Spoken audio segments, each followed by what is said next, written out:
Got it. Meeting is being live streamed.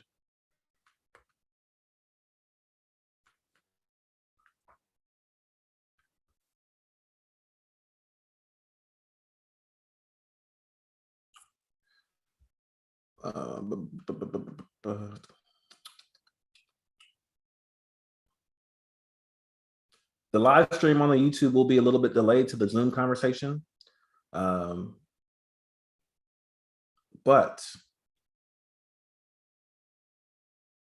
I'll pause during times to take time to answer your questions, any questions you may have.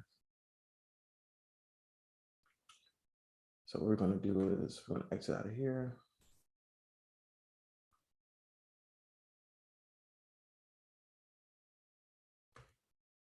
So I'll likely edit this video.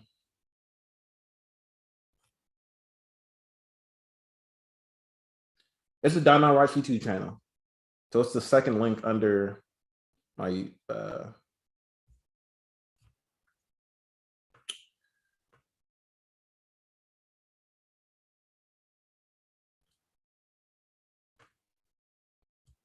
because this is a live conversation. Okay. No, it's not made for kids.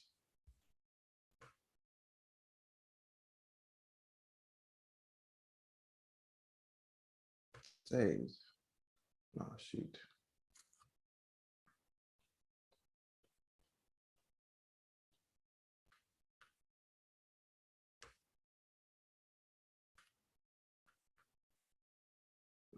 There he is. I got to upload the thumbnail here.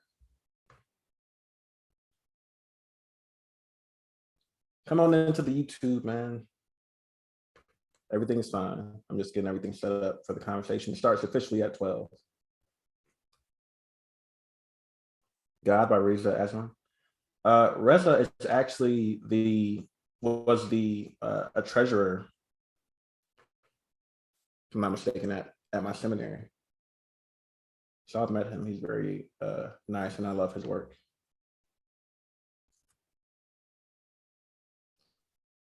Do you have others helping you as admins on the YouTube channel? No, I just set it up.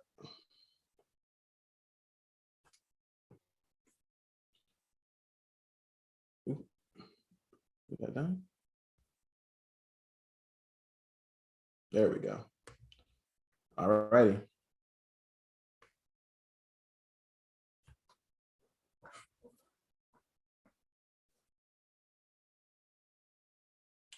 All right, I'm gonna get off of here, but feel free to come on over to the YouTube channel, the link in my bio.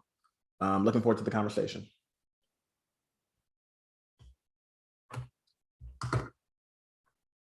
We live, we definitely live. All righty.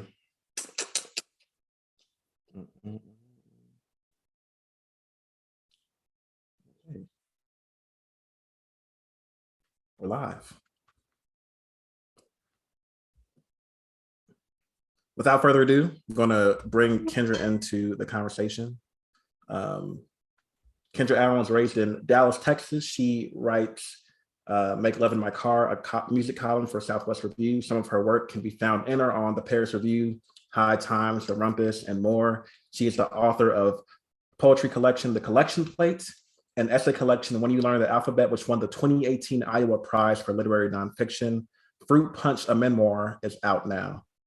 So in celebration of the release of her third book, Fruit Punch, a memoir, I'm honored to be having a conversation with none other than Kendra Allen, who I'm going to invite into the chat right now.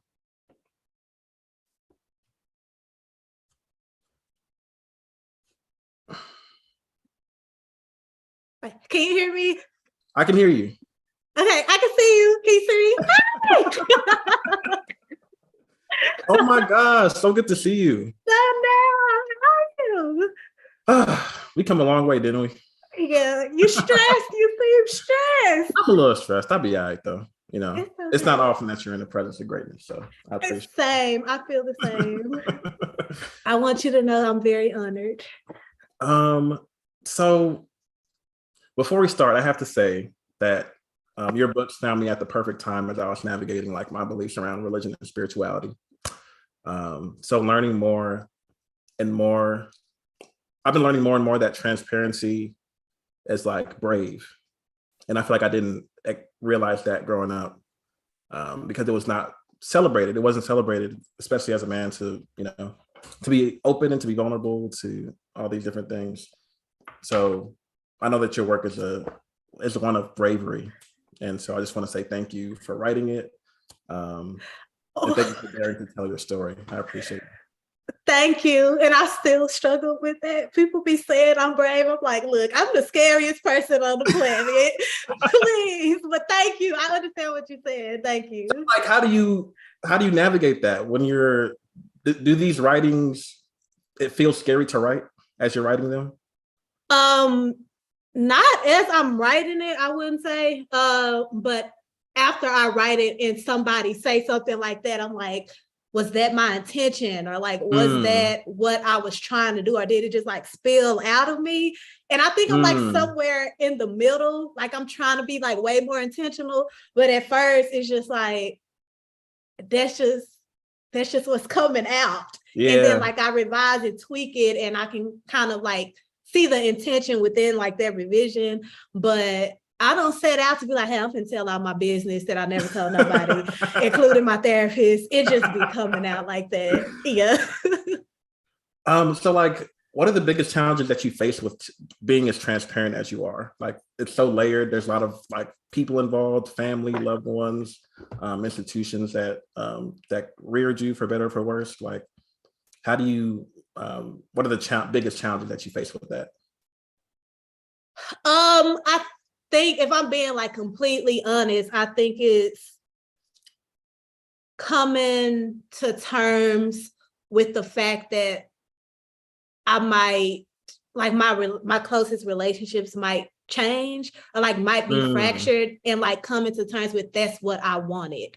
You know, like I would be okay if like I didn't have this relationship anymore. Like I would be okay if the dynamic of this relationship is different, because I've been trying to get there without having to write it. You know, like this feels like the last resort. But I think like coming to terms with being like, hey, like you might not be as close with your mama no more. Or like, hey, you are as codependent with your mama no more. I should say that. Yeah. Or like you might not even have a relationship with your dad no more. Or like you might have to call your granny out on some stuff that like she ain't ready. So I think like that's the hardest part, because I say I want like boundaries and to like stick to said boundaries, but like when it's time to tell my mama, hey, you tripping, bro. Like you tripping. This is not going to work. Like this could have been done better. This still could be done better. That's when I really have to like face myself in terms of sticking by the things that I say. Because it is like, I understand nuance and I understand history and I understand like our ancestry, our lineage, and I understand like where that disconnect to like change or like grow or like face things comes from. Like I really have empathy for that, and I really like talk through, I try to anyway, but like you gotta meet people where they at, including myself. Yeah. I feel like that's like such a big part of like the whole concept of like cycle breaking, and is a part of that is having these really tough conversations with people who are not always prepared to have them. Yes, and sometimes you have to like be prepared to be like, all right, they just not gonna get it, bro. Like it's just not gonna happen. You can't force it. It took you so long to get it. So like, exactly. Yeah, exactly. Like you can't expect them to just get it off the bat, because like I wrote a lot of stuff in this book, but that was just me like accepting it. I'm like in the process of processing that acceptance. Oh, and wow. Yeah. That's a whole other thing. But yeah. So it seems what comes through clearly is that a part of this work and a part of telling your story was for the little girls that are going to come after you, that are in your family, that are still navigating some of these challenges. And I feel like that's something that I experienced, right? As I'm telling my story, I had no idea about my platform expanding and people listening to what I had to say and telling my story and everything like that. So I feel like there's a mindfulness there that I'm doing this as well for the people who are going to come after me, and the children who are in my family navigating these things. Yeah. How did you navigate that? How was that, was that a big part of your process as you began unpacking some of this stuff?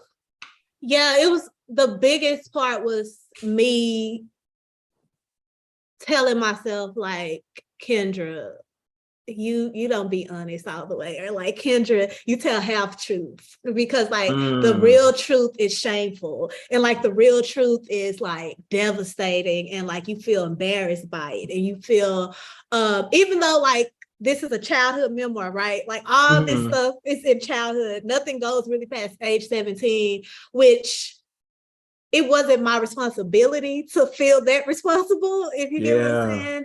And so when I rewrote this book like 6 times, man, it was a lot. I was finna say, forget it. Because it is very hard to face yourself in that way. But I always grew up, I'm an only child, but I always had like kids in my house, like my mama, we all have like the aunt or somebody who just take on the family's weight, or like their slack. And my mama was that person, so it was always somebody child living with us a year or two. But I graduated grad school in 2020, like right when the pandemic hit. And I didn't have to go, I was in Alabama. I didn't have to go back home, but my mom was now raising 3 of my little cousins. And at the time they were 3, 5, and 6. No, 2, 4, and 6. They don't grow up now. Yeah, so they was like real small. And my mama still works. Like my mama is in her 50s. Like she has a life, right? So she had to like halt that a little bit.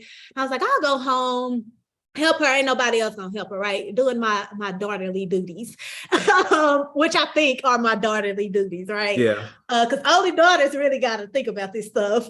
And so I go home. I live with them for a year, right? That's mistake number 1, because I haven't lived home since I was 17, 18.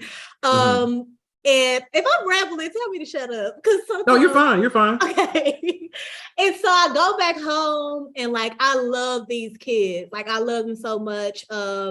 And I kind of become like a co-parent, but I'm also writing this memoir at the same time. And it's shifting and it's changing like throughout the year, because like I'm seeing like stuff my mama doing with these kids, and I'm getting triggered. I'm like, yeah. It's like having flashbacks, like, yes, like I'm like, mama, they are 4. She's not gonna get this. She's learning. Like, you mad at her for following her big sister. You followed your big sister. Like, this is just kid things. And so I was getting triggered. And within that year, like, I started feeling like a kid again, and I started having like panic attacks again. And then I was just like, it just made me like very sad. It was like, bro, like these kids, they're like so innocent.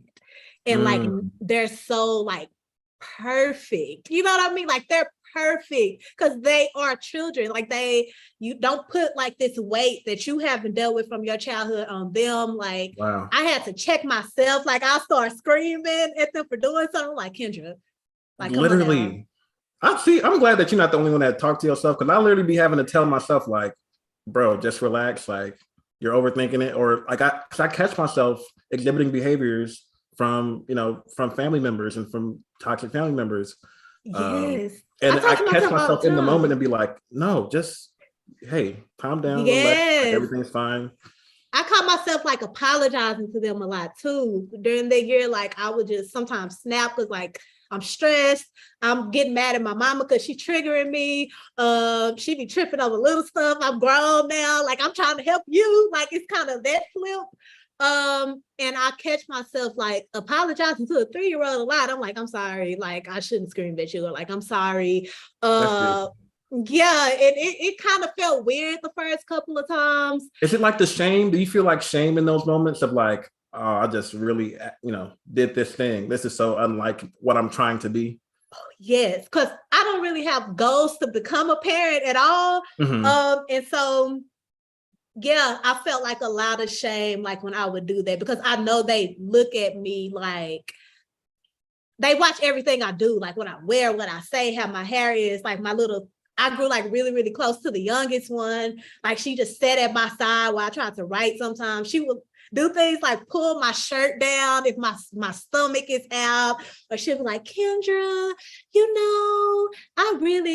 this is like dark, but I really have never believed somebody to be like, I love you, until like these kids would tell me they love me. And I'm just like, dang, like y'all really do mess with me like that. Like you like me as a person, and I like y'all as people too. Because we don't really see kids as people. We see them as like little robots that like have to do things, and we train them up to how we wish we would have been raised. And yeah, it was a lot. So that was just being around them that much.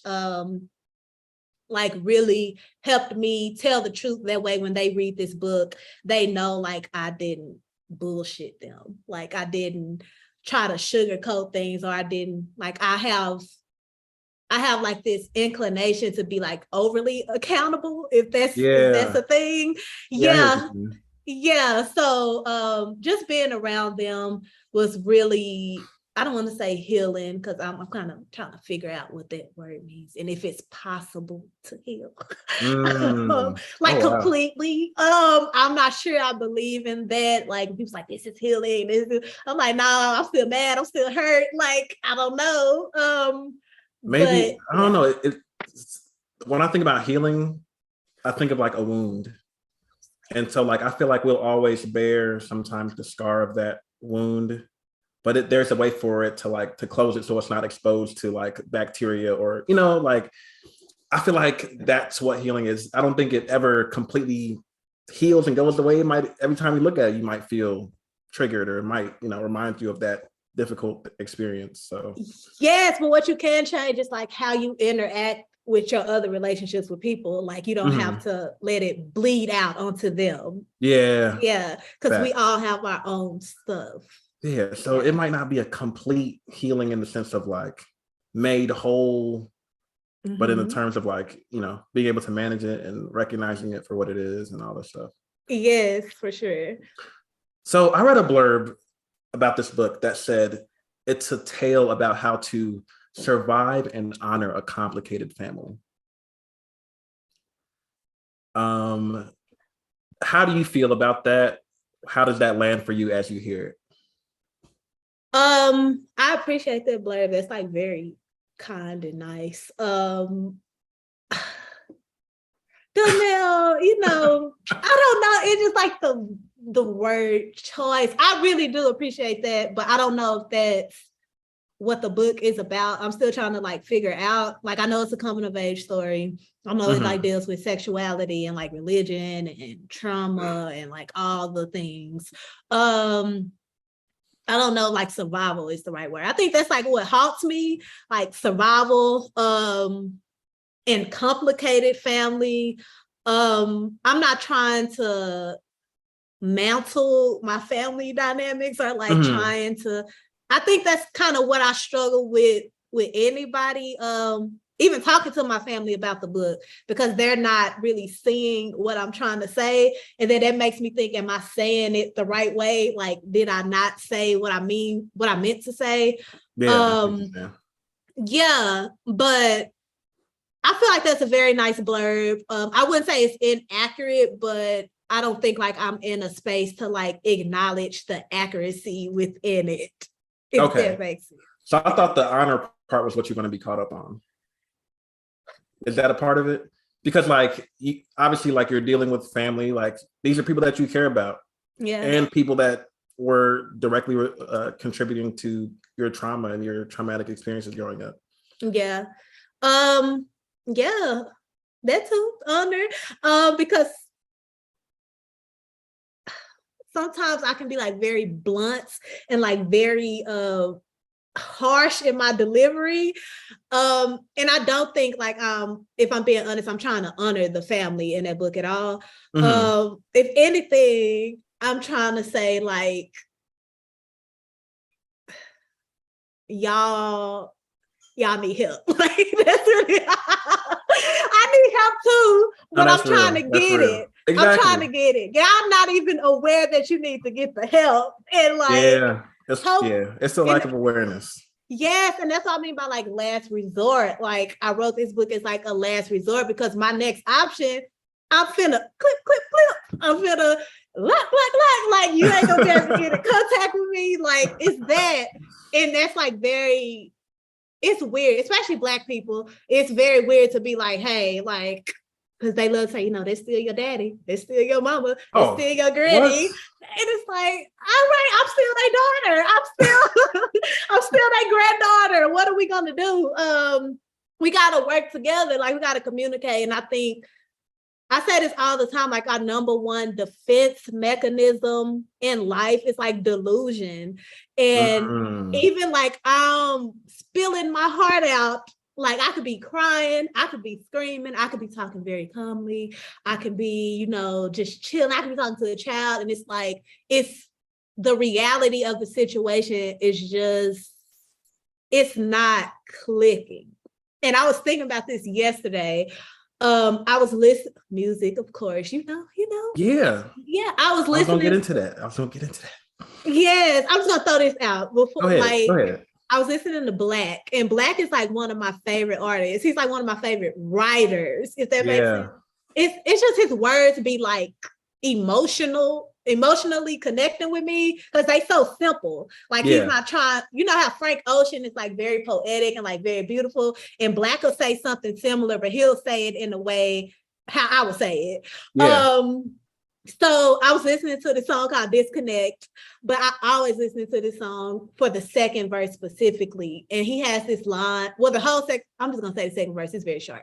He's like, love is not looking over shoulders. Love is you should trust what I told you. Lately, it's like you've been speaking fantasy and I'm speaking reality because we got problems we ain't getting over. And then it's like a little pause. And then he's like, I think we breaking up and not just on some boyfriend, girlfriend shit. And then he's like, I think we had enough. I can't hear you. I've had enough. I'm falling out of love. And I feel like, if I'm being completely honest, I think words like honor and survival doesn't really connect to me because I feel like this book was me writing about how I've fallen out of love with like people who I thought I loved. I say thought I loved, but also the people that I thought loved me.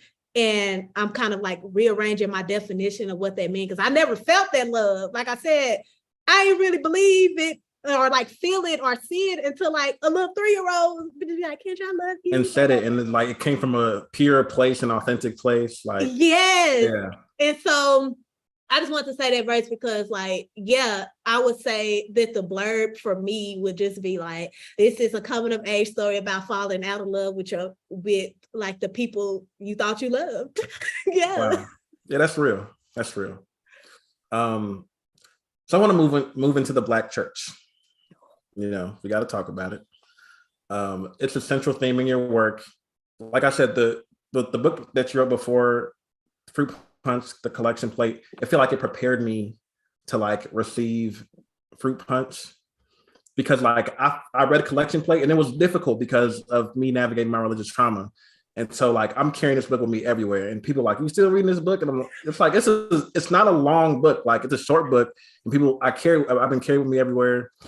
And people keep asking me, are you still reading this book? And it's like, yeah. And I didn't explain because they don't get it. Like you didn't grow up going to church 3-4 times a week, like consistently and having to navigate that. Yeah, like you wouldn't get it. You wouldn't understand how difficult it is to, sit with that and unpack some of that stuff.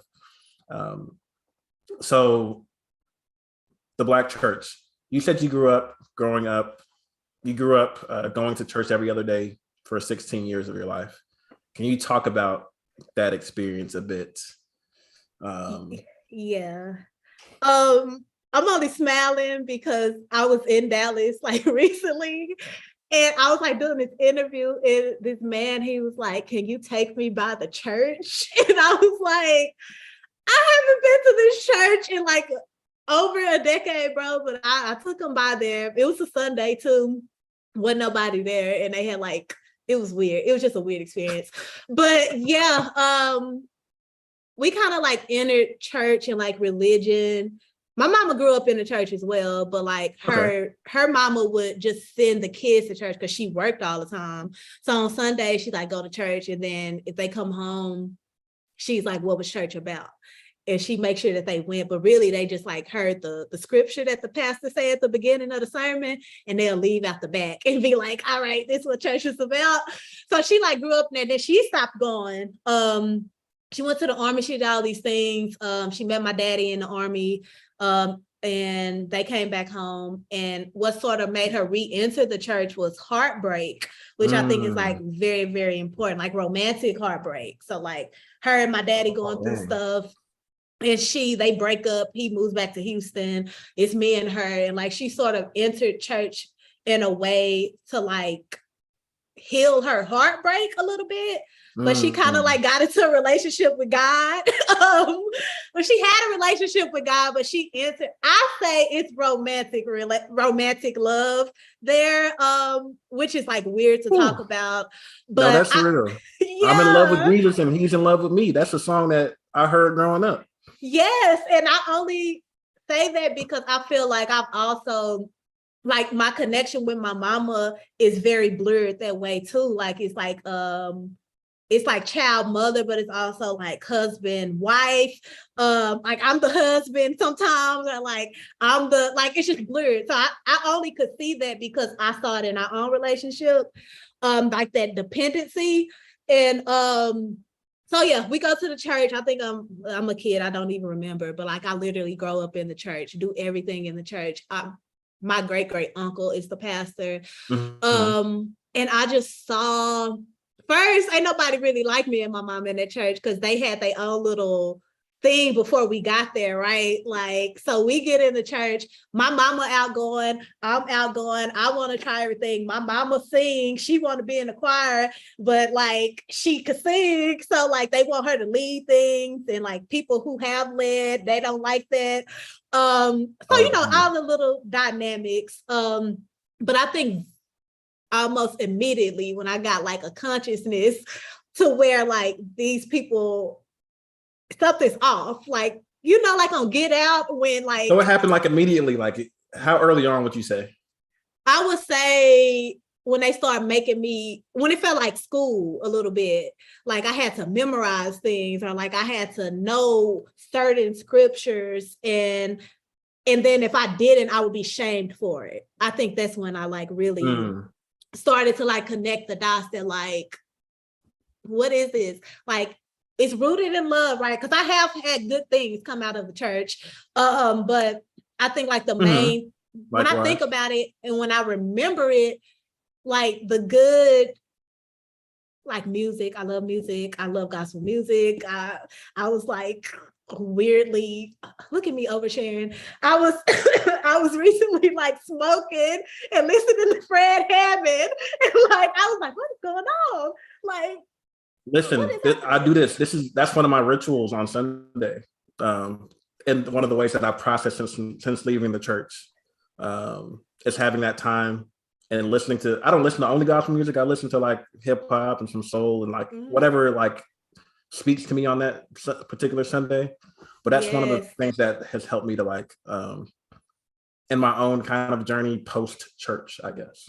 Yes, I agree with you, and I'm glad you have that, because like I said, it's not all bad, it's just mostly messed up.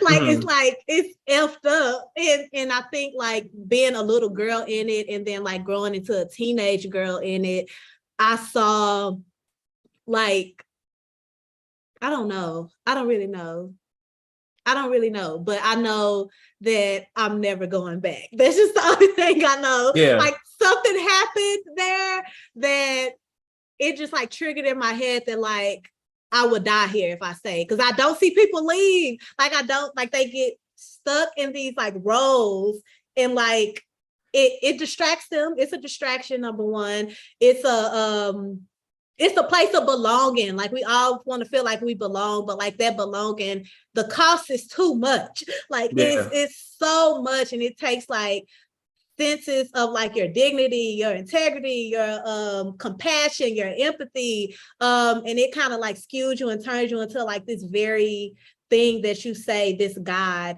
is not supposed to be. Like, you know, like God is loving, all giving, all kind, like all everything. It's like everything. And so I think my mama was also trying to ingrain that in me, and it just wasn't clicking. I always just been like a very rebellious to a certain extent. Like, you tell me something, I'm gonna do the opposite just because you told me to. It's like the reason I went to college. That's the only reason I went to college, because I had a teacher just be like, are you gonna like go to Bikini Bottom University? And like, I was like, what?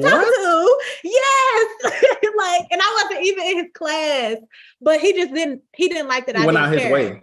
Yeah, he went out his way. And that's what it felt like in church. I'm so glad you said that. It was like people going out of their way to make me feel small, or to shut me down, or to shut me up. And I think like once I learned that you're trying to shut me up, I was like, oh no, like I will shut up now, but just know when I open my mouth, I'm not gonna stop. So I think it was that, like, just feeling silence, or like my life was already dictated for me, like the type of woman I wanted to be, even like gender in general. Like I really am analyzing gender, and like what I think womanhood is, or it don't even matter. It's not real, number one. It don't matter. Right.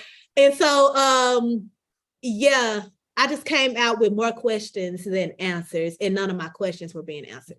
I feel like the reason I had a moment when I was in church, because I like, you say a line in the book about how all the cool people get grown and then they leave.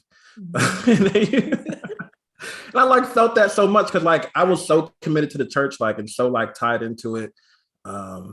And it was a distraction from a lot of the things I was having to face. It was kind of an escapism to be there all the time, and to like be reading all the time, go home. And I saw my grandfather stay up to 3-4 in the morning, just reading the Bible and reading thesauruses and reading concordances and looking up the Greek definitions of this Greek.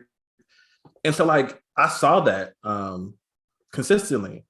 And I had a moment where like, I was in church, and I felt in the church that I grew up in, similarly to the one that you grew up in terms of being there regularly. And I was like, if I don't leave here, I'm not going to grow.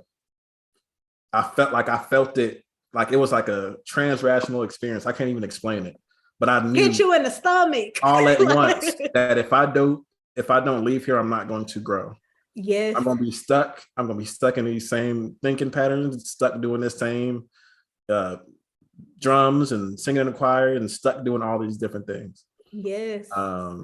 And it's suffocating to even think that, like, because I wasn't growing, you know, like I felt like I wasn't growing. I was literally stuck spiritually. Like I had reached to the point where I had like read enough, and I had taught Sunday school. I started teaching Sunday school at the age of 16. I started preaching at the age of 16. Like I had done and read and learned enough. You was on a fast track to be stuck. I was like, but I was stuck though. Like I was literally, I reached to a point where I realized this when I was maybe in college. And when I realized this, or before I got to college, a little bit before I got to college. And after I realized this, it still took me 2 years to leave, because I was terrified of what was on the other side, terrified of what was going to happen, scared of breaking a relationship, scared of being judged, and all those things happen anyway, though. Yes. They happen regardless. It's gonna happen. And I think I'm so glad you said that, because sometimes when you feel that stuck and you looking around and like everybody, I don't know if y'all pretending or like this is y'all, or like y'all can't feel this much joy up in here. Like I feel like I'm sinking. Like that's how it literally feels. It's like, well, am I tripping? Or like, what's wrong with me? You start gaslighting yourself. Like, am I the one? Like, is it me? Am I not having the connection to God? Or like, do I just not? You start thinking like, do I not believe in God? Or like, do I like not believe in the Bible? Or like, is it the stories? Like something like, and you have to leave to figure that stuff out. Like you do. Literally do. And that's the thing. Like you do. And some people come back. Yeah. Like, and some people like you, like there's nothing that can make me go back, because it's like, and you shouldn't have to go back though. I feel like once you leave, you get a lot of people telling you like, you just went to the wrong church. You got to know who who you up under. You got to know who your leadership is and all that stuff. It's Bro, like, it don't matter. I went to a different church and it was like the same things happening. yes. It just My looked mama different. It was told me packaged that. different. She always like, you'll go back like when you 28, because that's when she went back. And I was like, no, I'm not. And then like my granny, the last time I went to church, I was in grad school, and I only went because I told my granny I would go. And she's not even there, but I was like, I told her I'd go, so I go. But they ask me this all the time. I'm like, I've had enough church to last a lifetime. I don't really know what else. I done learned everything, like you said. And I tell people all the time, like, people like, do you read the Bible? And I was like, you don't understand. Like, I've read the Bible enough to never have to read it again. And I know the Bible. I can recite the scriptures. I can pull it out. It's still in there. It's, you know, it's never gonna leave. It's the indoctrination. Like, that's the part. Like, we were completely submersed in it. Yes. So yeah, if you want to talk Christianese, I can riffle off a scripture and a praise the Lord and a For sure. But it's like, and I can give you the whole scripture, not just the part that applies to you making me do what you want me to do. For sure. So what did your experience in the Black church teach you about society's relationship to an understanding of women? That I'm a thing, or like I'm something to be owned or had, or like conquered, or wow, laid on top of, honestly. That's what it really taught me. It taught me that like my voice didn't matter. And I think I learned that lesson very young, like when my uncle died, like, and they were kind of trying to replace the pastor. And he died, and his wife had been dead like my whole life, so he was never remarried. But you like could see the women in the church like, hey, look at me. Hey, look at me. I could be first lady. And I always been observant. So I always just be like, why do they want that? Because like my uncle, like 70, bro. Like, do you feel like it's that stuckness of like, we don't have much choice, or this is how I get proximity to power, this is how I reclaim my humanity by attaching myself to the head of this house? I think they sort of like bought into like what I was saying a while ago, like you're a thing to be had and like shown off, and like you could sit on the first pew on this, and this is your spot. Like can't nobody take your spot. Keep in mind, the church is very small. It's like a house. And it's always like that. But I think, so my uncle died, right? And so like a few weeks after his funeral, you know, you do the invitation. And like the nicest lady I have ever met in my life, like sister somebody, like she's just so nice, so kind. She has a voice like Michelle A. You know Michelle A? Yeah. Like how she talks. Oh, wow. That's how her voice sounds, but she's so sweet, so nice, so small. And like she went up there for the invitation to like give her testimony. And I was sitting on the back pew. I would never forget this. My entire life, I would never forget this. She went up there. She sat down in the chair like me. She had her little microphone and she was talking. And she was just like, I just love Pastor so much. And, you know, he was just the best. She was crying, like breaking down. She was like, but I just can't go on if I don't say this. And you could see where it's going. Like they used to be talking and like messing around for years, like pastors do. And so she was steady getting there. And like, you could see everybody like, oh my God. Me, I'm a kid. I'm like,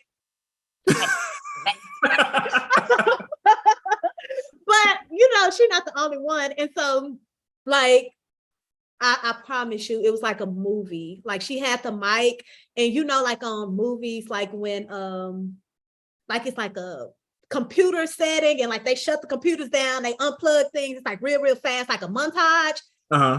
Snatch the mic out her head, they pick her up, they walk her out the back of the church. They told her she can't say that. And like, they just cut her off. Like whatever she was saying, they literally shut the mic off, stopped playing the music. Like 3 or 4 women like stood her up, walked her down the middle aisle, walked her out the church. Wow. You don't do that. And so like when I saw that happen to her, I was just like, I think I told this story before, like nobody will ever like snatch my voice. Like literally they snatched her voice. And the rest of the time I was in the church, she would just be so quiet, like just sitting in the back, like just so demure, like so quiet. Like she didn't really talk no more. And I was just like, oh my God. So that's, when I think of being in church, that's like my idea of what my future would be. And that was like also the most terrifying thing to me, because I talk a lot. And like, it's gonna take a lot for you to shut me up. But like, I'm not saying that's impossible. If I stay there, that is possible for me. Yeah. And you realize that, like, if I stay here, like, this is gonna happen to me. And I can't let this happen to me. It's crazy how I was gonna talk about core memories, but and how like those random like moments that we remember from our childhood kind of speak to seem to be sort of messages about what we're supposed to be learning or internalizing. But that was like I don't think, if I saw that, I would not forget it either. That's like, I never forgot it. I saw the look on her face, like her head was down when she was walking down the aisle. It was just like defeat. And I was like, y'all hate women up in here. Like, y'all hate y'all if I'm telling the truth. And that's why like so many of your sermons is geared toward what women need to do, what they need to wear, what they can't wear, what they can't say. Oh my goodness. We see that now. Oh yeah. Like, and it's crazy. And it's like, I made the connection between, I saw a tweet some weeks ago, maybe a month ago, that talked about how the Alpha Male podcast is not unlike what we heard growing up in the church, especially in the Black church. Of course, people were upset by this, but this is like, I put a clip because TD Jakes recently made a video saying that we're raising our women to be men, and and men are supposed to pour into the relationship, like they're supposed to be the financial leaders of the relationship and all this different stuff. And he said, women are supposed to create a need for men to pour into, essentially speaking against the rise of women in corporate America, education, finances, and financial stability and stuff like that. He said, I know you can buy your own house. I know you can buy your own car, but until you create a need that I can pour into, I have no place in your life. How about you pour into yourself and go to therapy? Like, do that. Listen. And then after that, there was, and this was right next to, this came out right around the time of another podcast dude who said that a woman who is educated and has her own house and stuff like that has disqualified herself from getting a man. So speaking similarly to like men needing to be, to be needed financially. Yeah. And if you don't need me, then I don't have a place in your life. But it's all about control. Yeah. That's literally all it is. Ooh, don't get me started on TD Jakes. But yes.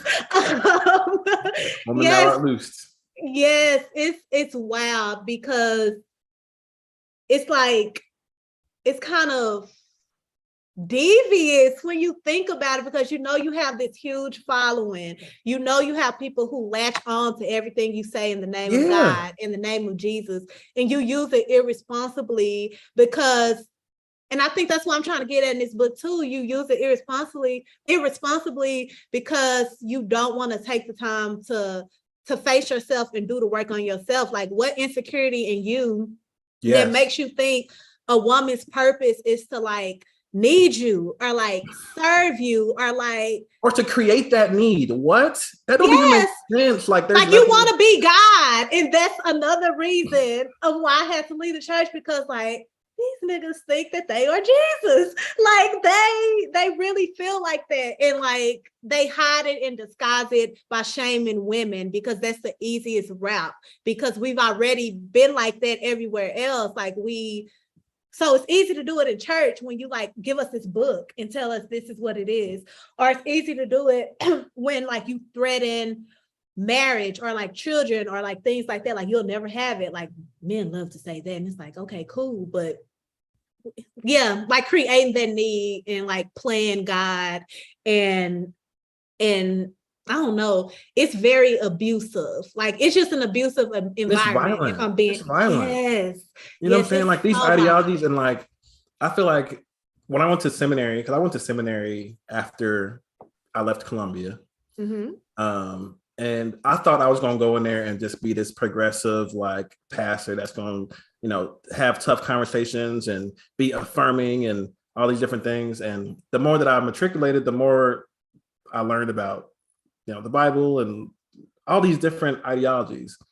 And I took a class called Religion, Terror in America that talked about religiously justified violence and how white folks like use religion to justify violence. They lynched 5,000 Black folks, like they crucified them, literally, like And so that class cemented for me how ideologies are violent and how the ideologies that we grew up hearing in the church, they're not just scripture. It's not just like, oh, we're just quoting scripture. We're just doing what God says. Like, no, you're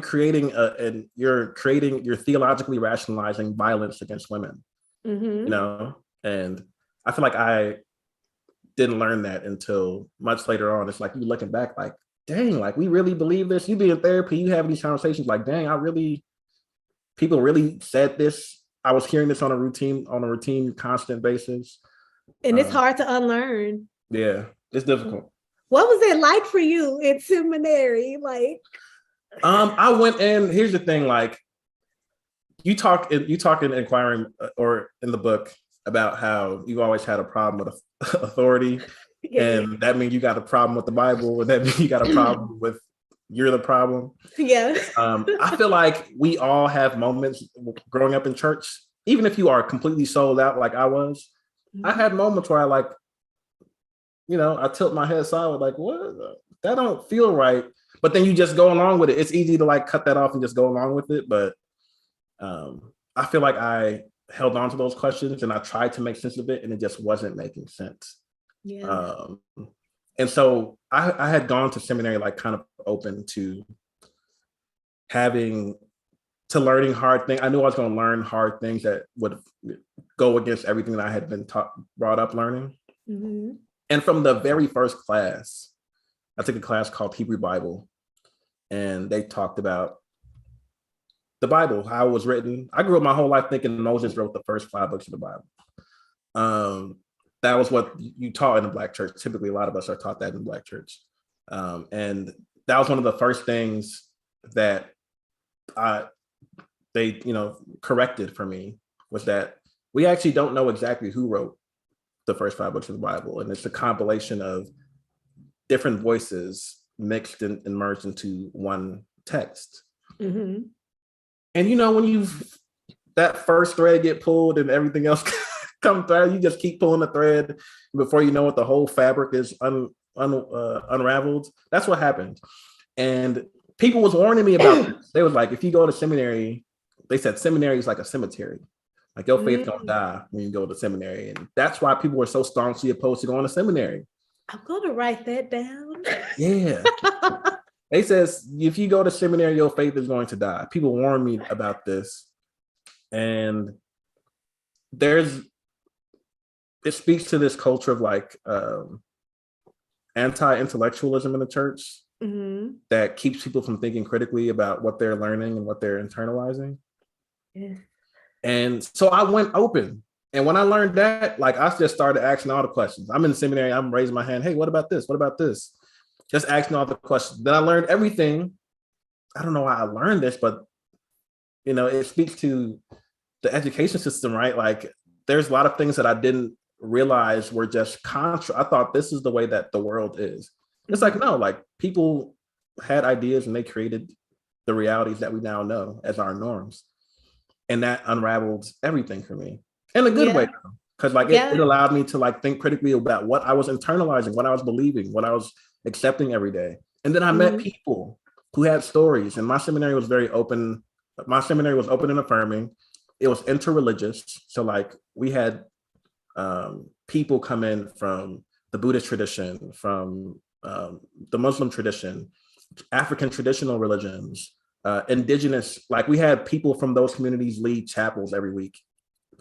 And I was learning and seeing like this connective thread and like these ideas that we're trying to unpack, and the questions that we're trying to answer with these stories that we've been telling ourselves for generations. And So I feel like going through it that way saved my spirituality in terms of it allowed me to see that everyone is kind of navigating this in their own way. Like no two Christians even think alike. No two Christians hold the same set of beliefs, like through and through. We might all believe in Jesus, but you might believe, something else than I do when it comes to different social issues or politics or whatever the case may be. Yeah. And so there was a death, but it brought new life. It was like a necessary death. And it wasn't hard. I was open. I was looking for a reason to be like, why can't I, what is wrong with my cousins being gay? Like, what is wrong with that? What is wrong with women having a leadership position in the church? What's wrong with that? What's wrong? It's like it wasn't making sense, and I was trying to make sense of it. And so once I found a excuse, or once I got the education that backed up my natural inclinations about what I was learning, it was a game changer. Yes, absolutely. I'm happy for you. Like, that's great. Yeah. Because the answers do not be adding up. They don't. And so now I'm still exploring. I'm still but I try not to overcomplicate any of it. Like, I don't feel like I need to go back to a space or go back to a community where everyone is believing the same things. And that was important to me at one point in my life, but I don't know if it's as important to me as my mental health and my sanity and having autonomy over my ideas and what I believe and what I can say in the church. Your freedom. Yes. Yeah. Because there's certain things I wasn't allowed to talk about, it's like a touchy subject to talk about, to talk about pressing issues or that we're facing as a people and in the country on different topics. So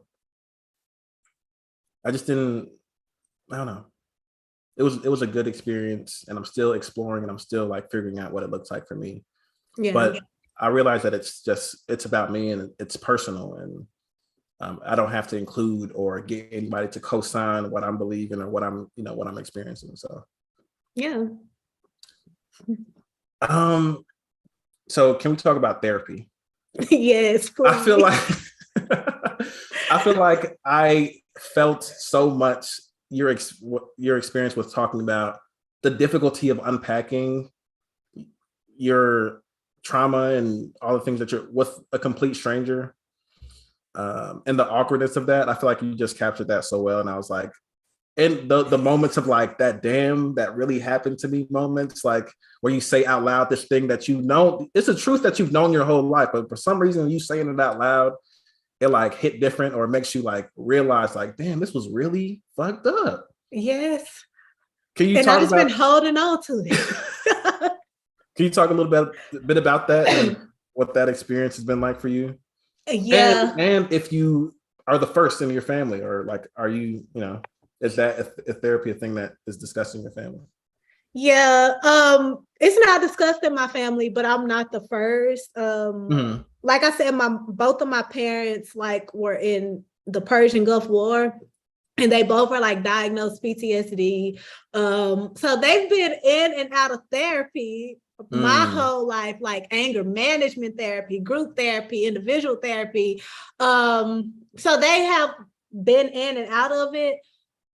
But it won't work if you're not doing the work. You know what I mean? So, 100%. You're just going and you're not doing the work in between sessions to think about what you experience in there or whatever. Yes, or if that gratification is not immediate. I went to therapy because I keep bringing up grad school, but grad school really did change my life in the best and worst ways, because I was I had to admit to myself that I was depressed in that moment.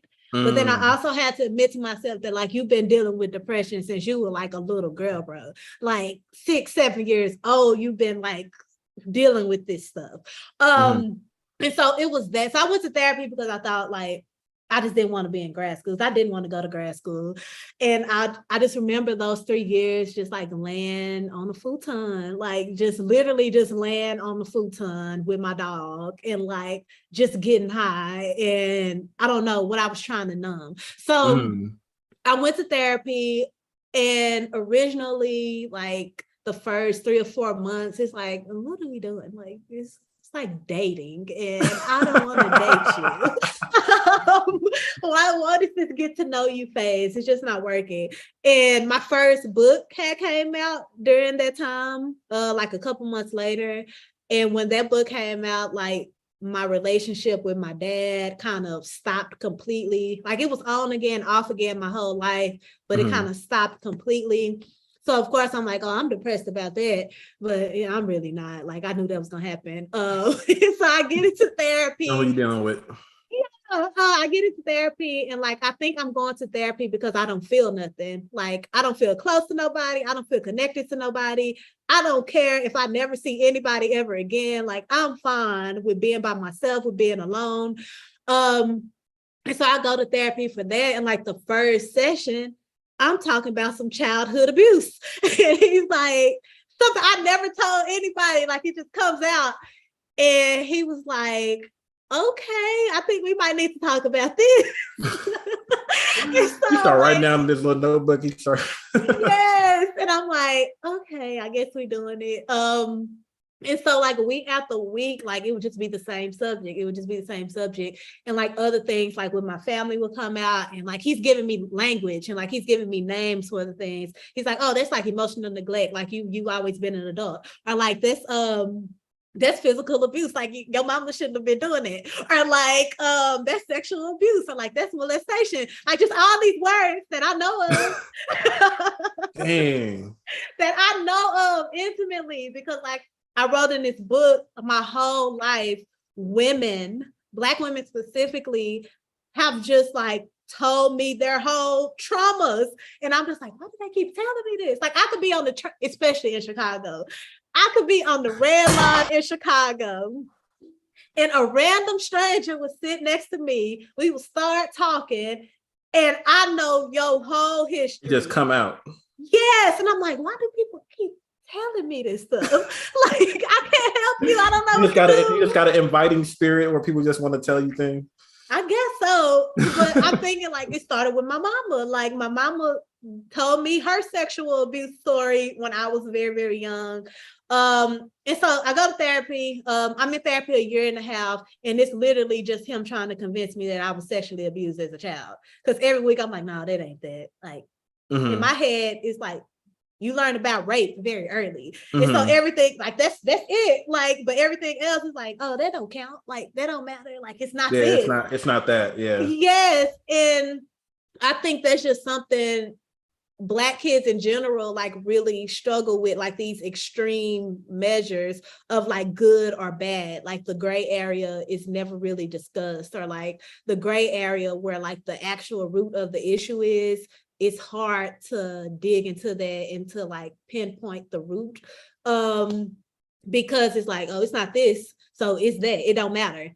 If it's not this thing, then that don't matter. And I learned that through my mom, if I'm telling the truth. And so I was in therapy 1.5 years. And eventually I just accepted, like, okay, you're right. That word is right. I'll take it with me. I'll accept it, Yeah, I'll accept it. And it was just a lot of other stuff going on. And I would tell my mama, like, some of the stuff that we talk about in therapy, and I would just see, like, the expression on her face. Like, it's not getting through to her. Like, it's just, like, literally, like, all right, you done? Like, it would be that. And so I kind of just learned that I shut down my emotions a lot because of that, because I don't think I'm going to be emotionally supported.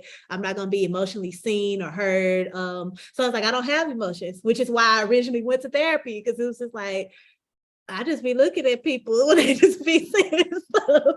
And I get that from my mama, who got it from her mama, and like just trying to unlearn that and like see it and just be like, if I can see it, why y'all can't see it? It like make you angry a little bit when you are in therapy, and it's like, it's very painful. It's very, like I said, shameful, and like you feel embarrassed sometimes, and you feel like, I don't know you, like who, especially me, the stuff I was talking about, I was like, I never even talked to anybody about this. And I'm talking to this white man about this.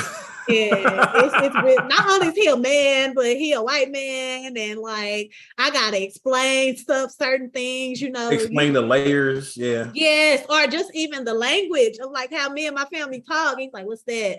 I'm like, bro, like, come on now. You slowing the story down. Just read Urban Dictionary like y'all do or something. He's like, what? Yes, exactly. But yeah, so I was in therapy in grad school at the same time. And I was just like, I couldn't write this book without like including those sessions, well, parts of those sessions, because it wouldn't be a book without it. Because I couldn't even like see my, like I thought I was like so self-aware, like I'm very in control, like I know when, like I'm accountable, like I said, like that was my whole thing, like I know how to be accountable, I'm responsible, but like we go into therapy because we kind of like when you go into therapy, you sort of have to tell yourself like you've been an enabler, like everything is not happening to you, like you've assisted in like a lot of this stuff, like you've enabled people. But on the flip side of that, a lot of my stuff is from childhood. So it's not like he's trying to tell me, hey, Kendra, like you had choices in this. It's like him trying to convince me, hey, you shouldn't have had to been that responsible. Yeah. Or you should not have had to be that accountable. Do you feel like you were accepting like blaming yourself in terms 100%. Of like as a child, like I should have been more aware of this. I should have, like you try to attribute like adult qualities to your child's brain and be like, you should have been thinking critically about this experience. And bruh, my whole childhood was guilt and shame. Like that's like I felt responsible for my mama's well-being. I felt responsible that like my daddy was cheating on her because like I'm involved in that as well. Yeah, like, she's questioning me about it, but she shouldn't have been doing that. In my head, it's like, hey, like keep your mama safe. Or that's what I mean by like that role. Like, am I your husband? Am I like your, you know how like firstborn sons are treated in like the Black community? Like I get treated like that too sometimes. But then I also get treated like your only daughter or like the daughter who just takes on things, but it flips. And so it's like, you want me to play all these roles until I start telling you the truth. And then when I start telling you the truth, you want me to be a child. You want me to stay in a child's place. So it was just a lot of confusion and a lot of guilt and a lot of shame. And I didn't know how to be a kid. Like I had a lot of fun as a kid. I did do a lot of kids. I had a great childhood, but it was also the opposite end of that. It was very, very messed up. And that took me being an adult to like understand that like, a lot of that stuff that you laughed off has affected you. Like a lot of that stuff, you just be like, that was funny. Like, you that was real. Happened. Yes. And you laughed to not feel that. Like you laughed to not feel that because you knew if you didn't laugh, whatever other emotion you felt would not have been held up or like cared for. So yeah. I feel like I rambled a whole lot. No, you're fine. Like I'm following with you because like it's all resonating. So the question is, or speaking to what you're talking about like telling the truth and being told to stay in a child's place. There's a quote from this book that stuck out to me that I want to read back. We know parents who say that they open to secrets, never know how to handle them once children start spilling. They start questioning your secrets for being secretive. So agreeing to hush ain't even a conversation we need to have amongst ourselves. It's like there's like this presentation of like, oh, I, as a parent, I should tell my child, like, tell me whatever you want. Like, you know, be open, be honest with me. But conversely, the reality of it is like, secretly, the parents don't want to know. Yeah. And you start to distrust the parent because it's like, is this a performance, bro? Like, do you just want to feel like you're a good parent because your child can come to you? Oh my gosh. But like, what you gonna do with the information? Like, okay, I told you, now what? Tell me anything and I'll tell you. And then it's like, you still gonna have this person around me? You still gonna like put me back into that? You still gonna be like, oh, well, it happened to me. So like that's what I mean by like just dealing I'm a big advocate for being selfish. I'm all about that. I wish more people would be selfish and get their stuff in order and focus on them. That way we don't have to keep going into this. Like you dumping into everybody else because you don't want to face the stuff for yourself. And so it's hurting other people in the process. And kids don't have language for that hurt. It's thundering, so that's the noise if you hear. But people don't have like that. Kids especially do not have that language for that hurt. And if they don't have that language and you're not like providing them that space to where they can feel safe, what are we telling you anything for? There's no point. And then at that point, you just feel like you have to carry everything, right? And we do. And we do. Yes. That we do. So I love the way that you interact with memory in here. Like, I feel like one of the biggest challenges of, like, for me in my personal writing of nonfiction is that sometimes, like, I have a distrust of my memory, partially because, like, I want to be accurate and I want to be and make sure that I'm representing the story well. But there's also this like pushback, like, did this really happen, or am I like over dramatizing it, or am I putting 100 on 10? Did I make that up? Did I make that up? Did this really happen? Yes. Or did I just want that to happen? Because we really don't be knowing all the time. Like, we don't be knowing every detail and like in a way to like write it in a way that's accurate to what we actually experienced and that actually conveys what we felt. Because I read this, I'll never forget reading this in undergrad, is that one writer of nonfiction said, this may not be exactly what happened, but it's exactly how I felt. And when I tell you, I just got goosebumps, because like it literally like conveying a story in a way that's like it's not about all the details being down to a T all the time. It's also about me conveying to the reader or to the person who's listening to my story, like, this is what it felt like I'm sinking, like, and that's like real. They pulling me up by my hands and my feet won't move, like you talk about. Like, that didn't really happen, but like it's what you felt, and that's real too. So can you talk about your relationship to memory in your work? It's similar. Like, I really, like I said, I keep saying my whole life, and that's not even dramatic. Like, I'm not even being dramatic. It's like, it sounds very dramatic, but like thinking about it, it has always been real. there. It's real. Yeah. Like, I've always I didn't have like trust in myself, like my memory, or like things that happened. Like, a therapist had to tell me, hey, you need to trust yourself, because like I'm like, I keep remembering it the same way. Like, I remember little details about it. I remember like how I always like the fake part of it, like I think I'm dreaming, and how that's real also.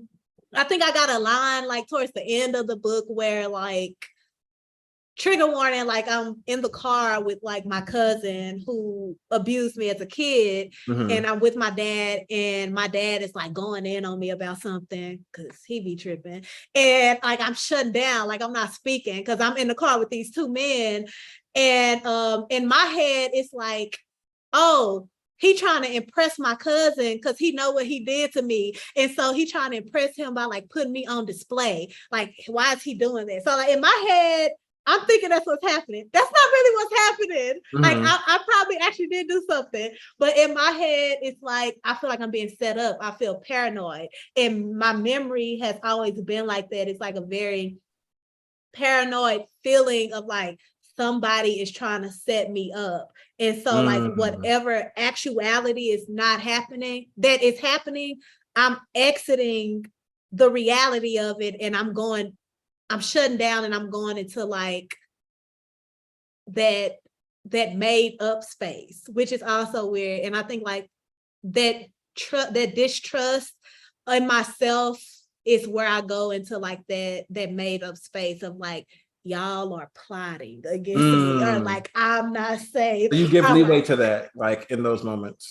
Yes, because even just like on a craft thing, like I'm only still interested in creative nonfiction because I'm trying to figure out how I can lie in it and it still be the truth. Or like I'm still trying to figure out how I can like make it inventive or like mystical or like fantastic, like we do sci-fi books. Like, why can't creative nonfiction be that creative? Like, why can't it do that? So I think just on a craft level, I'm always thinking about that. And so when I think about memory, that's the best place I can access that space. Yeah. Like, so like when you're making these like profound statements about like your experiences, right? About the whole, about feeling like you're sinking in church or talking about different memories like that. Do you have a deep understanding of that in the in context or like in the moment, or does it come in reflection? Like in the moment, are you feeling like you're sinking, or is it in reflection mostly?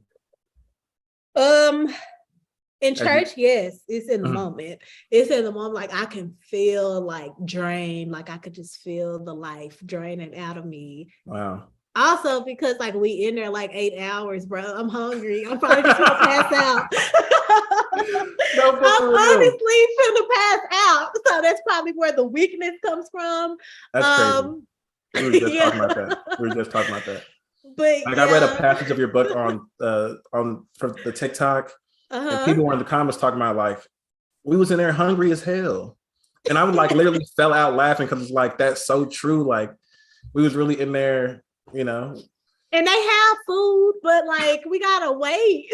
We gotta wait, yeah. Yes. We gotta wait until the spirit stop moving. And then we go. Put that collection plate up. That's what they be doing, passing that collection plate around. But yeah. I think in church, I felt it in the moment, but I think like with my family, I felt it in the moment, but I always try to like swallow it and try to push it down because a lot of like my stuff deals with kids. And I think I've been like trying, like I said, my mama is that person, like she would do whatever for kids. So I always just felt like, hey, like you put whatever inside if a kid is in danger or like a kid is in so-and-so, but I'm a kid too. So it's like hard to like I said, you didn't have the language, so it's hard to understand the severity of it. So those parts come in reflective moments. Those parts come which sounds bad, but like somebody else has to validate it for you. Like you think you're going crazy. Like I would say and remember stuff, and my daddy is gaslighting me about it. My mama gaslighting me about it. And I asked my cousin, I'm like, bro, do you remember this? Like, were you there? Like, do you remember being in this specific place? And she's like, Kendra, like that happened. I was there. Like you're not making that up. And it's like, now I'm mad because why are you doing that to me? Like, why are you making me feel like it's just, it's disheartening because it didn't have to continue on this long, or it didn't have to like keep going on all because you're scared to tell the truth, if that makes sense. Oh, 100%. Yeah. 100%. Yeah. We're gonna get into patriarchy. Because I feel like that's a common theme in your book. In your book, you talk about how you learn at an early age that you're navigating in a society that favors men. Can you talk more about this? And what was the realization? Was there like a moment where you realized this, or was it just the practices, the teachings and stuff like that you like realized, like, wait, like you said earlier, y'all hate women up in here. Like, y'all hate women everywhere, but especially up here. Yeah. Like I said, like earlier, I always felt very responsible for my mama physically, emotionally, mentally, like we were just like that. And I'm playing all these roles. And so I think like when my dad like inserted me in like his infidelity, I think like that's the thing that just made me just be like, all right, like this patriarchy shit is powerful. Because we can see like even when even as a little kid, I'm like trying to protect my mama from knowing certain things. Like I'm trying, and why am I doing this for this man who don't even come see me? Like, wow. So it's like you realize that you were kind of like upholding it just through your conditioning, like what you were taught. Yes, and like, he expected me to. But then when I bring it up, it's like, oh, ain't nobody asked you to do that. And so it's just like, oh my God, like my world blasted open.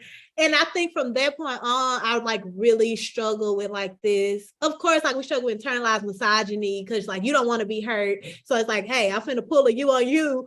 Or like it's this, honestly, it's this like jealousy that I've had that I'm still struggling with, that men are allowed to be very free, and even in like a cultural sense, like Black men and specifically in Black settings are allowed to just like be revered and like anything just for doing the bare minimum. Like that's a Black king right there. Become they be throwing that out so quick. I thought this TikTok went viral of this dude that it was like when your mama firstborn son get a job at Amazon. Well, there's like, a Black king. That's a Black king right there. Or even like just seeing like the abuse in my family, or like the men that the women in my family pick. Like these are like the most amazing, most talented, most funniest, most beautiful women to me. And it's just like, what is it about something? That's why I'm like so obsessed with always writing about it, figuring it out. Because what is it about like the patriarchy? I know what it is, but like, what is it that just makes the women in my family sort of like just give their all for nothing? You know what I mean? Just to say like I got love, or like just to say that like this man is here. And I think my man, yeah. And I think like the dynamic of me and my dad really played a part in that. Because sometimes my dad also like he don't know how the parenting thing works out, which I understand nobody does, but like it's like sometimes he will say things to me and I'm like, bro, I'm not your girlfriend. Like, what are you asking me certain things for? Like, what are you doing? Like, what is this? And so I think when I think of patriarchy, it's just, first, I feel like an immense jealousy that I don't have to, that I have to like go above and beyond just to prove a worth. Whereas like with patriarchy, like you just show up and it's just like, you hug your baby once, and like you said, that's the Black king right there. Or like you take a picture with your baby, oh, that's the Black king right there. Or like, I don't know. Doing basic, just like, yeah. Yes. So this is what you're speaking to in the book when you say like, I don't like being a girl. Does that still hold up? I know what you mean. Like you're talking about ideologically in terms of like, why do you have to exist in a world where you're not getting, your voice isn't heard, it's not respected, and men get praised for doing the bare minimum because the bar is in hell? I think yes, but then the other side of that is I also don't like how being a girl, I'm always forced to center men in everything. Even I struggle with that in my writing in general. Like I be trying to get away from it, but it just be spilling out of me. Like it's crazy, like, because one of the question that I have right here is, would you say that your writing is a de facto critique of patriarchy? Because it just be critiquing it, like it just be doing that, like, and it's not like you're just telling your experiences, but your experiences, especially growing up in a Black church, are so steeped in it that it's like you can't not talk about it, you can't not critique it if you're telling your story accurately. And it pains me because I honestly, truly think it's very boring. Like deep down, I think it's very, very boring. But like, in terms of what? It's just like boring to keep having. It kind of feels like I'm begging. Like, hey, I'm a person. I don't care if you see me or not. I'm not trying to. Like, I really, truly do not care, bro. But I just like I see it. Like when I was on like Twitter a lot, it would just be like, you know, especially like Black men need to do so-and-so, Black men need to like do this, protect Black women, I don't care no more. I truly do not care. Wow, yeah, I feel you.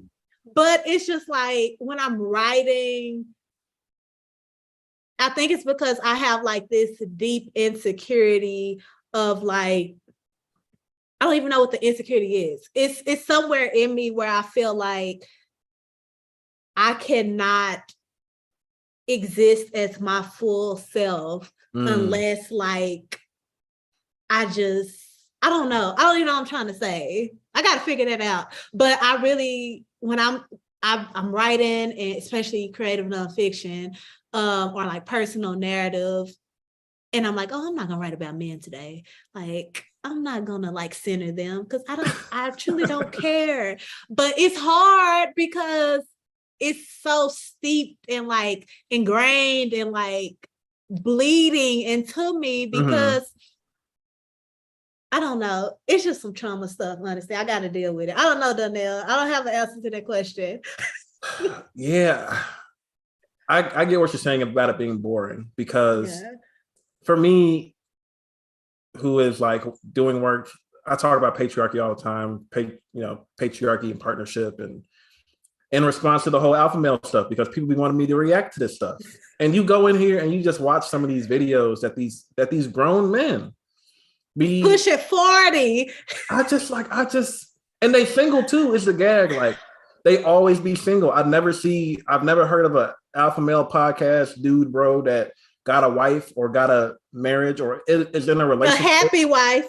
Yeah, that's what I'm saying. Like that be in these conversations, talking about what women should be doing and what men should be doing and what women should be doing for men. Like there's this really viral video right now talking about that. This guy was baffled. The question was, why don't women want to cook and clean for men anymore? And the guy who he was interviewing was a guy who'd been married for 20 years. And his response was because they're tired. They go to work just like you do. And he was like baffled. Like I saw he couldn't compute that a woman can be tired after work, because I know as a man, he don't see a woman's job as real work. It's not the same as what I'm dealing with as a man, as a Black man. I have to deal with all these different things. And he was confused. He was confused. He was like, so you're telling me that they tired because they have to go to work? And he asked the question again. And then the guy said, aren't you tired when you come home from work? You know, like that was the question. He didn't answer the question. And he's like, what that got to do with food? Yeah, like what that got to do with food? But it's like, I'm tired of like explaining. I'm tired of having these conversations. I'm tired of like explaining like basic human decency to grown ass men. And I know, and that's what I mean. Like, you're not incapable of grasping this. You're acting dense. You playing dumb on purpose. Yes. And I think like that's what I mean by like that thing within myself of only, I don't know. I still don't know. But yes, I'm gonna have to find that clip. Is it on your TikTok? Yeah, I made a 2-part video, unpacking all this stuff. I'm gonna watch it because that's wild. And that's wild that like so many, it's also like weird that like so many men follow these like podcasts and like actually and like listen. And the thing is, like, the reason, like, you're listening to a single man about relationships who is single and you single too. Yeah. And that y'all just stuck single. Like nothing is like you would think at least for if not for like actually valuing and caring about women, like if you want to be in a relationship, which most of these men want, like a study just came out on Psychology Today about the rise of lonely single men and how they I shouldn't laugh. It's funny. It's funny. Because their favorite thing to say is you're gonna be by yourself. Yeah. And they've been wielding that as a threat. They've been wielding that as a threat against Black women. Like, y'all, you can get your PhD. Your PhD ain't gonna keep you warm at night. That was Kevin Samuels, one of his central messages. Like, oh, you shouldn't, just because you got a PhD don't mean you are qualified to be with a man. I think that's what I mean by like the boring part about it is because it's only like centered, like they only think of women in a romantic sense. Like you're not even seeing them as like not even in a possessive sense. Yeah, it's not even romantic. Like I feel like there's no romance there. Like they literally want, just from what I'm hearing, just from like listening to these conversations, they want slaves. And and it's so much other stuff to talk about. And I think that's why I always keep going back to it. I don't know. Like it's like that's the least interesting thing about sex, like female and male sex. Like is how we communicate romantically is like the least interesting thing to me. Like, and like I said, gender, I'm also like trying to figure out like what gender is to me, what it means. Like I said, it's not real, what it isn't. You feel like you're exploring that? Yes, like, do I even want to be identified as like a woman? Like, do I even want to, like, things like that? And so, like, do I even like what my pronouns are? Like what feels right for me? And so, like, when I see that, when I come across that, I'm only on TikTok now, and I really just be watching like dog videos and people cooking. So when I do come across that, and like I see people engaging with it, like, so, like, when I see women, like, well, what can we do to like get you to like us? So like, what? No, but listen, like, oh my gosh.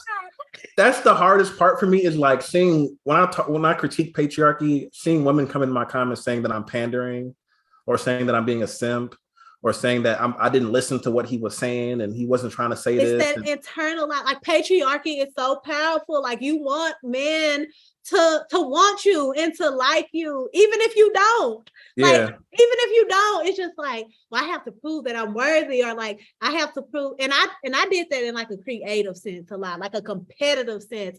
Like we playing soccer. I'm a go on a boy. So like I would do that, like to have them see me that way. And like I thought, especially as a kid, like they would see me as differently and they would treat me differently. That's not real. Girl, colorism exists. You would never get treated differently. You is black, and you black in a way that they don't like. So it don't even matter because they don't like themselves. Like, so that's what I mean by like that internalized shit that like really, that's how you get the comments of like, well, can you tell us like a list of things that like we can do so men can stay happy? Or like, and it's like that, I feel like that's what perpetuates the cycle of like men continue to be platformed. Like they're talking about relationships, and there's women in the comments like saying like, oh, like, what can we do? Like, thank you for helping us. Thank you for teaching us. I'm like, he literally taught you how to be his mom. He just taught you how to be his mother. And he don't even like her. She not doing nothing for him. If she not catering to him, she not cooking for him. He don't. That's why he love her so much. She not being a real mom. If she not doing these things, yeah. Oh, don't even get me started on. Look, that's another thing. Okay, I'm not gonna bring that up. So we're approaching our time. I don't want to overextend. It's been an hour and some change. Really? But, yeah, it's been. See, it don't even feel like that. It don't even feel like that. So if I know we can be in here talking for many hours. But I want to take some questions from the people that are watching. For sure. So I'll wait till those come in because there's like a 30-second or 40-second delay between the here and the YouTube. Yeah. But in the meantime, we're gonna talk about music. You know what I'm saying? While we wait for those comments to come in. So what are you listening to these days? I was listening to Young Dolph before I got on here, but that's just to like help me up. Honestly, I made like a playlist for this book. And so really? Like, yeah, it's on my website. So I've been trying to like, I've been listening to that. But generally, I'm a very like. So I'll put the link to that in this video. But please do. I do want to explore that. It's like 50 songs. It's long as hell. But besides that, I generally listen to like very mellow, sad stuff. But it's not sad to me. It just feels good. Or like a drug dealing song. Like it's one or the other. Either I'm gonna go sell dope, or like I'm crying in the corner and like the love of my life left me for like my cousin or something. So it's like no in between. Of course, I've been listening to Boogie new album. I still haven't listened to that. I just love the song with Soulja Boy, and I think that's just like the. You have a song with Soulja Boy in there? It's fire. It's called Can't Even Lie, and that's been like my theme song lately. Fire. Oh, cool. I'm gonna check that out for sure. It's so good. And then of course, I have listened to the Beyonce album. That was a great time. Haven't or you have? I have. Okay, I have. Cool. Yeah. I listen to that album like daily. I need to listen to it again. I loved it though. Yeah, it's good. What you been listening to? So the Beyonce album, I've been listening to that like after work. Like it'd be giving me like energy after work because you know how after work when you come from being a cog in the machine, so like I feel like that has been like giving me energy and I just love the transitions. I love the way the songs flow into each other. Yes. I love Church Girl, like, and what it attempted to do, and what it did. Yeah. I love I'm That Girl. Like, that's probably my favorite song. That's probably your favorite song? Yeah. I thought my favorite song was like Cuff It, but I think it's Plastic Off the Sofa. Oh, that do feel good. I think the album just feel good. It just feels good, you know, like, yeah. And the way it just flows into Virgo's groove, like. Yes. I love Virgo's groove too. Yeah, I love that. But I haven't really been listening to music like that. I don't know why. I just gotta be in the mood. Not as much as I was, like, and if I do listen to the music, it'd be the same stuff. I'd be listening to the same stuff. I don't really like explore and go seek out new music as much as I used to. For sure. It took me a while to listen to Beyonce album, and I love Beyonce. It's just like, I just didn't feel like it. I know it's gonna be good. I just didn't feel like it. Like Meg Thee Stallion album, I'm like, I love Meg, but like, I just don't feel like it. Yeah, literally. What are your music hot takes right now? Unpopular opinions or hot takes? I don't want to say it. You might get you feel like they're gonna come for your head. I think like my biggest rap take, I would say, is that I don't think it's a hot take. I think everybody say this. Like, all the songs sounded like all the songs sounded like, and I also I don't know. I think all the songs sound alike, but I think all the rappers also sound alike because they do not be rapping. They just be making cadences and like hooks, and then like, and it be sounding good and people rock with it, but it's amazing. But it's like, what did I get from this? Not saying that you got to get anything from the song. Like I said, I listen to music about drug dealing all day, but like, I guess it's like getting older kind of thing. And sometimes it just don't be connecting like that. And this is my hot take. And it's only because I've been around kids a long time. And I think that girl, Lay, is like one of the best rappers. She like this 12-year-old girl from Houston. Oh, I feel like I've heard of her music. You've seen her freestyle before, I'm pretty sure, like in a car. And I want her and Meg Thee Stallion to work together. You want her and Meg to work together? Yes, because the little girl can rap, and I only know because my cousins play it all the time. Cool. She's dope. So yeah. Is she from Houston too? She from Houston. She like 12 or 13, and she be flowing. I'll be like, oh my God, like, ooh. Yeah. I don't really have that many hot takes. I like pop music. I feel like you had a hot take about the Kendrick album last time we attempted to get this. Okay, I lied. So go ahead, speak your truth. I think Kendrick, without a doubt, is like one of the greatest rappers we've ever seen. Like, sometimes I just be listening to the words, and I'm just like, oh my God, like, how does one do this? So I would never take that. That's another thing with patriarchy. Before you critique, you always got to preface like that. I like you.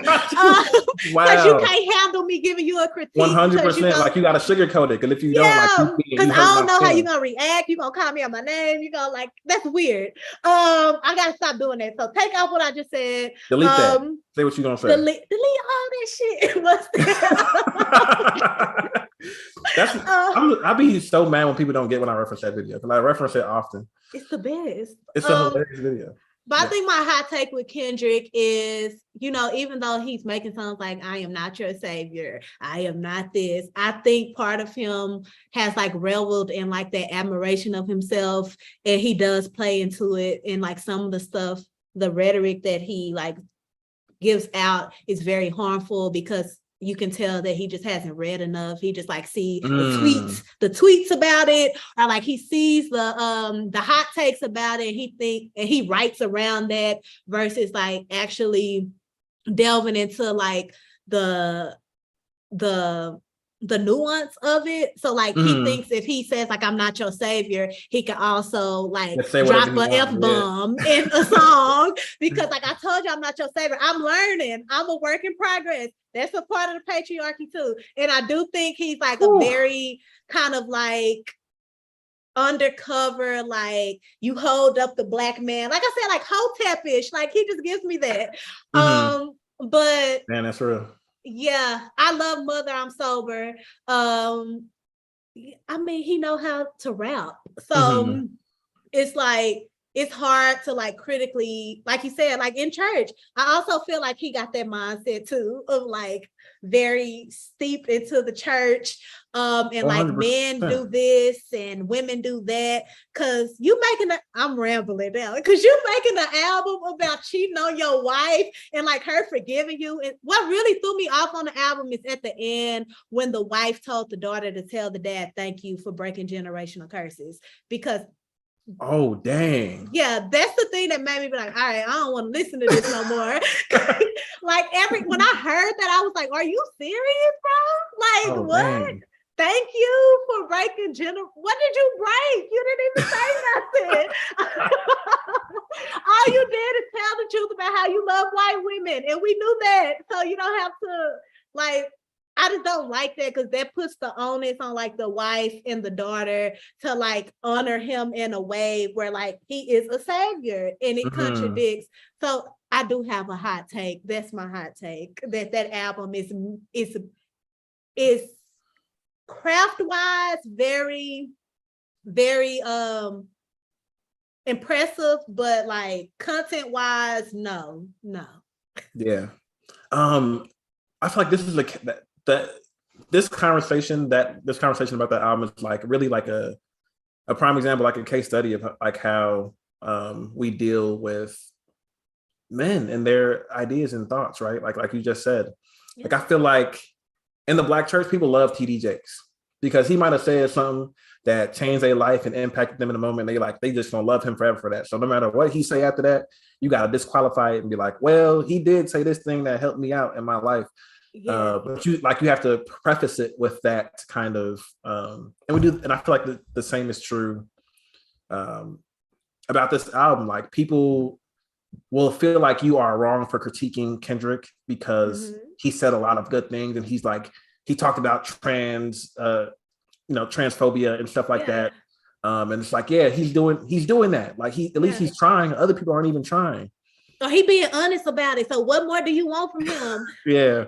I want him to think about it a little bit. Don't give me your first thought. Give me your 50th. And he had 4 years to think about what he wanted to write about. And he has unlimited resources. I mean, he's doing this album in collaboration with Eckhart Tolle, who is a learned man. So it's intentional. There's intention there, and you have there's capacity there to think critically about some of these things, but you're not digging deep enough to actually do work that matters, because you feel like we're supposed to praise you for having a conversation about it. It's the bare minimum. Doing it in the right way. Okay, so let me look into these questions.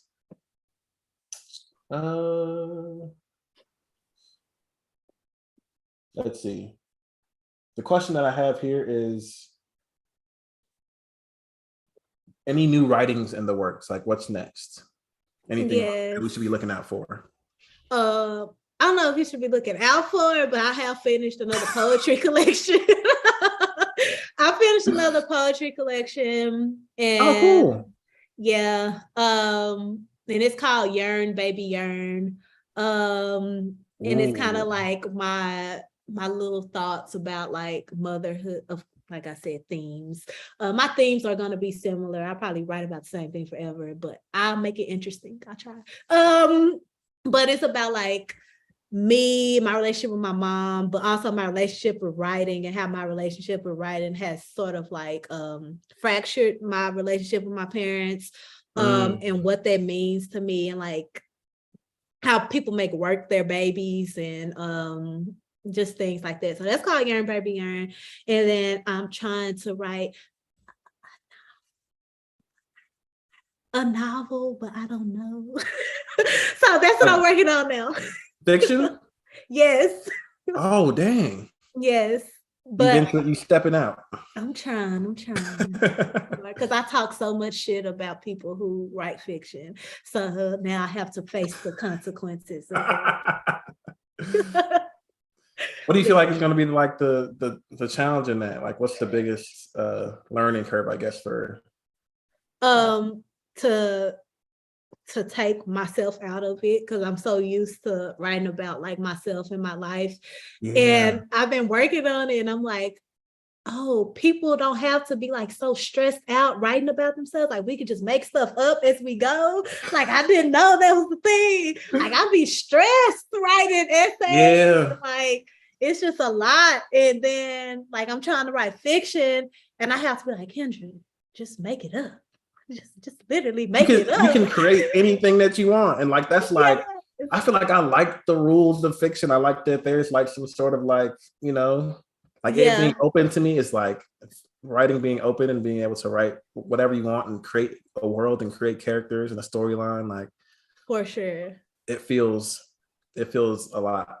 And I think I'm also struggling with just like not having a book of dialogue, because I love conversation. So I'm like, Kendra, hey, you might need to learn how to develop a character, or like not just have them talking to each other.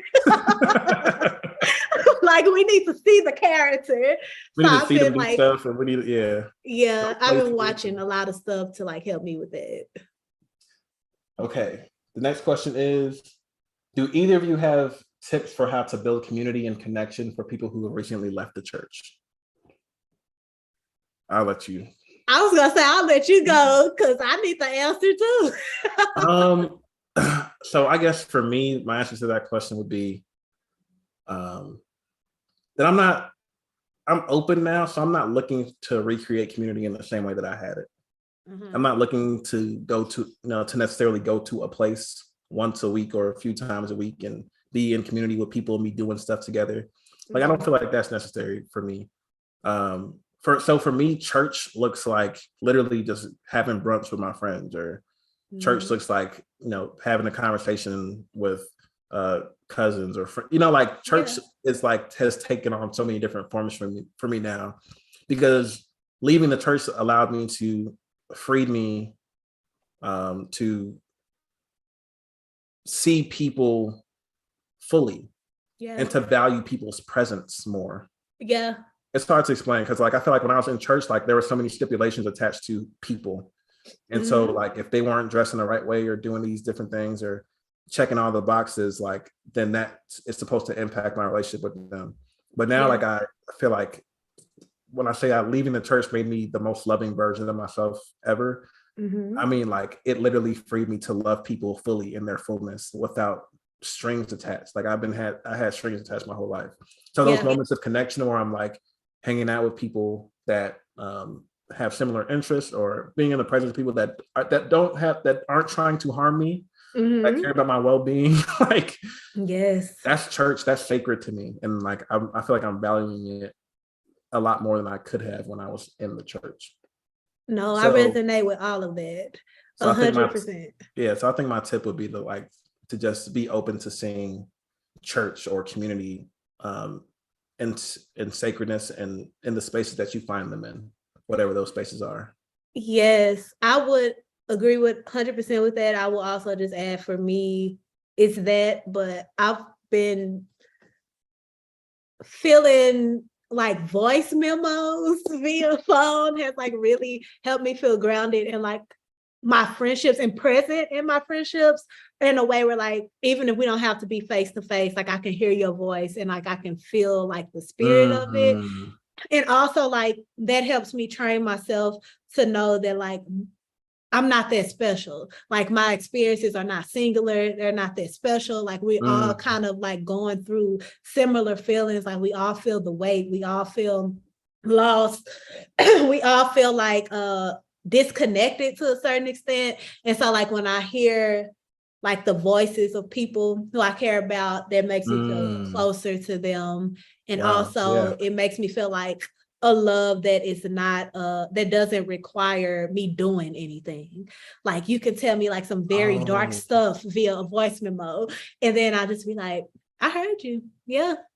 And like, you don't have to feel like the weight of like having to solve people's problems. You don't have to, and people honor that. Like they honor the space you need. They honor like if I don't respond in in 3 days, it's fine. Like, I'm not going to be reprimanded for that the way that I would have in like that close-knit setting. Yeah. And I figured out that I need that in order to feel a part of an actual community.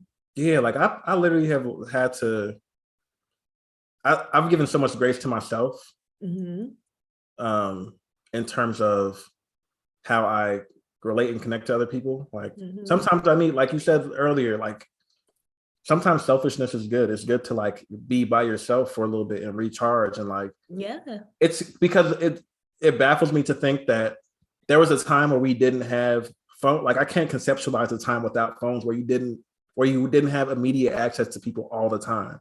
Yeah, like we existed in that way for most of human existence, and it was normal and fine. And now we're in this space where like I get a text message and I get anxiety because I feel like I got to respond to it.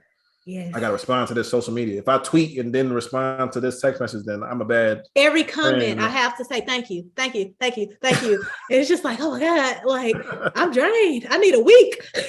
Yeah, so like because I'm giving grace to myself for that, I'm also giving grace to other people, and I'm okay with relationships that have taken a hit because I wasn't being responsive enough or because I started acting different. Like I just don't have the time or capacity for that. Like there's so much shit going on in the world. Like like, I'm trying to be okay. I'm trying to be okay. Like I can't help you be okay about our relationship. Like I need you to figure it out. Like 100%. And lastly, so I'm gonna ask, how old are we? I guess we looking young. I'm pushing 30. No, I'm 27. I am pushing 30. I'm about to be 30 next year. Congrats. I want to be 40. That's my life goal. I'm not excited. No, my life goal is to be 40. I tell anybody who will listen to this, like I just want to hit 40. Like I don't know. I just want to be 40. But I guess this is the last question I'll ask is from this person. What advice you'd give to aspiring writers looking to write their first book? This is gonna be like a cliche, but like it's a cliche for a reason because it actually it works. Like just start and don't try to see the end on the first 3 sentences. That's my problem still. Like literally just start and understand that like it's not gonna happen linear. I can never say this word. Linearly. Yes. Yeah, linearly. Like it's not gonna happen like that. You're gonna write certain sections at this time. You're gonna write the end at the beginning, and like just know that it all falls together and give yourself grace to not be perfect. That's something I've learned, something I struggle with my whole life, like perfectionism, especially creatively speaking, even being a part of team sports growing up. Like if it's not perfect, then I failed, and that's not true. Because my perfectionist brain is saying this book is trash, right? Like you could have kept going, girl. Like the more that you want, like you can really just reread, and you always gonna find something to like tweak and like. I'm just like. Yeah, so just give yourself grace and literally just start sentence by sentence. Don't try to write a chapter a week. Like don't set them crazy goals for yourself because you're gonna disappoint yourself because that's not how writing works. And I would say another piece of advice is just to like pay attention to the way different art is made across mediums, not just books, like movies, music. I'm big on like watching music videos and seeing like the story within that. And sometimes you don't even like the story, like you just like how something looks, which is a hot take I have about movies post Moonlight, that like they have that beautiful aesthetic, but Moonlight was so good because the writing was good. And like we get like Euphoria, for instance, is very pretty, very beautiful, but like this show trash. So like pay attention to that kind of stuff and don't be afraid to take risks in your work, whether that's like how the story is told, how it looks, what you're trying to say, like just pay attention to how things are made, or how things make you feel. And then just give yourself grace and just start, like just keep going. Yeah. Wow. I need to hear that too. So thank you for sharing. Thank you. So that's it. I guess we done, right? Can I I say appreciate you. something? Yes, please do. I just want to tell you, I'm like super proud of you. And like, you are literally doing what you're supposed to be doing. Like, I see you come up on my TikTok sometimes, and I'll be like, look at Donnell. Like, just like, you just know, like, when you see somebody doing what they're supposed to be doing, and like, I can tell that like you love it. So I just want to say congratulations on this channel. And like, I'm so excited that you thought of me to like launch it.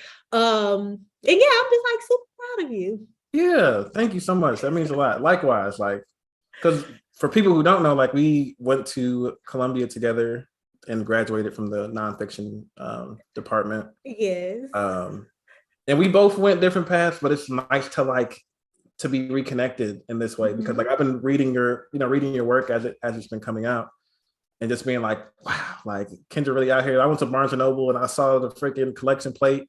And I was like, what? This is like insane. Like, so I'm really proud of you too. And I couldn't think of a better guest. This was a great conversation. Thank you. And hopefully we can have more of them as you continue to create and anytime. So thank you. Thank you. Have a good one. You too. Bye. Bye. Okay. Wow. That was the first YouTube video. Thank you all for coming and streaming it. I'm going to be putting the link to Kendra's Spotify playlist in the description of this video, as well as the link to her website. I want people to understand that what we just witnessed a person who's committed to their craft and who's great at what they do, and whose vulnerability is literally saving people's lives and impacting people in a profound way, including mine. So thank